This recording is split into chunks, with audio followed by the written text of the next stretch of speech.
this morning I woke up and I thought, it's a really cool day. The temperatures dropped with 10 degrees and I thought that's a great day for my new adventure. Today we are heading 15 kilometers to the south of Sofia and we are going to explore Bistritsa. This is an old village in the Pancherevo municipality. It's home to several holy sites that were once important but are now a bit forgotten. I took bus 98 from the Vitusha metro station and I must say that the bus ride is quite pleasant because we are passing through the outskirts of Sofia and there are plenty of beautiful houses worth to admire. Check out this architectural marvel on the left. This is the snail house in Simeonovo, one of the most unique buildings in Sofia. I've just arrived to Bistritsa and I'm excited to explore the church and the two monasteries and learn more about their history. Bistritsa has an ancient history and its name appears in maps of the Second Bulgarian Empire as a fortress. The village is nestled in a small valley at the foot of the Vitusha mountain and it's surrounded by century-old woods and crystal-clear streams.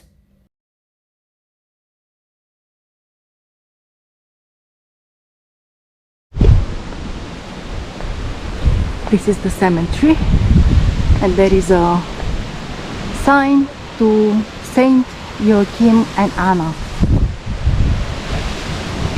I remember now that I've seen pictures of that monastery on the internet and it looks quite nice.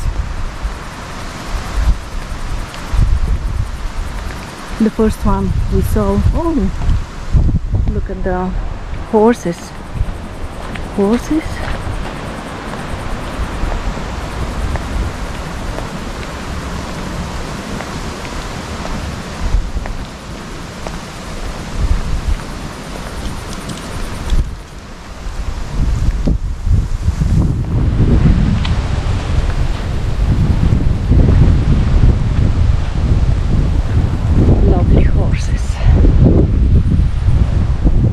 The monastery St.Yoakim and Anna is situated in the Mali Dol area of the Vitusha mountain. It's 18 kilometers from the city center of Sofia and 2-3 kilometers to the southeast of the village of Bistritsa. The monastery was erected exactly on the spot of an old monastery called Saint Peter. The old monastery was built in the 10th century and during the 14th century it was destroyed by the Ottomans. Its foundations were discovered in 1925 and the current building was constructed in 1950. The church was built over a mount necropolis and in the basement there is an ancient vault from the end of the 4th and the beginning of the 5th century. So I found this Saint Anna and Joachim monastery, but as it seems it's open only on religious celebrations. Other than that, you can enter the garden, take a picture. There was a monk earlier on. He saw me sitting here, but he didn't come to open the church. So obviously the church is closed most of the time. But in any case, the walk from Bistritsa is only 30 minutes. It's quite worth it because the walk is panoramic. You can see Vitusha mountain and it's a lovely day. It's not too hot, so I'm glad I came. The monastery is closed, but the journey is unspeakably delightful. You can see butterflies flying around, you can hear the song of the crickets in the grass. It's an amazing experience of being so close to nature without people, cars or any distractions. And now I'm going back to Bistritsa because I want to see the Saint Petka Monastery situated on the opposite side of the village.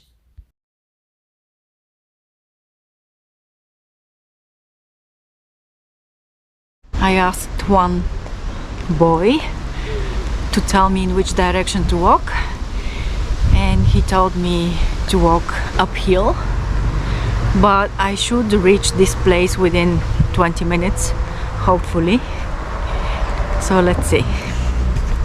On the way to the first monastery, I connected with nature, while on the way to St. Petka, the scenery is a bit different, but still very pleasant. I came across two streams and I saw some lovely houses. The monastery St. Petka is located 2-3 kilometers uphill from the village center of Bistritsa. It was founded in the 10th century, but like most of the monasteries in Bulgaria, was demolished during the Ottoman invasion. The present church was built in 1956. The holy spring in the garden of the monastery is believed to have healing properties, and many people come to collect water. The frescoes inside the church are gorgeous, but the facade is in reconstruction, and I think it lost its authentic appearance. Beautiful.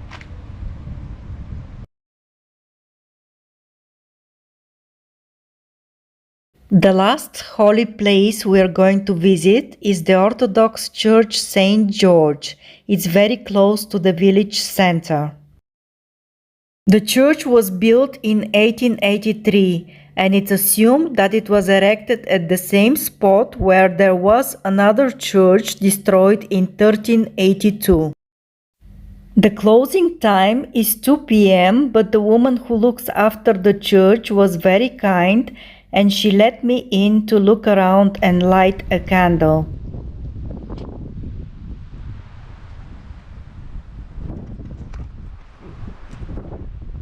First time I see such cones. Look at that.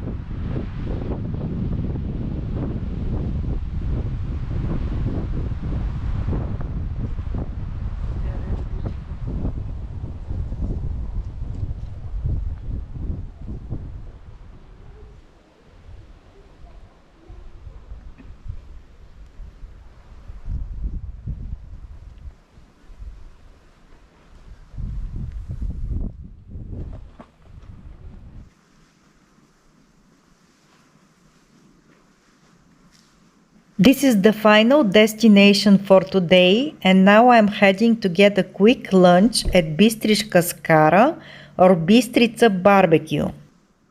I ordered a meatball kyofte with a salad, and this kyofte had a bit of melted cheese in the middle, and it was slightly spicy.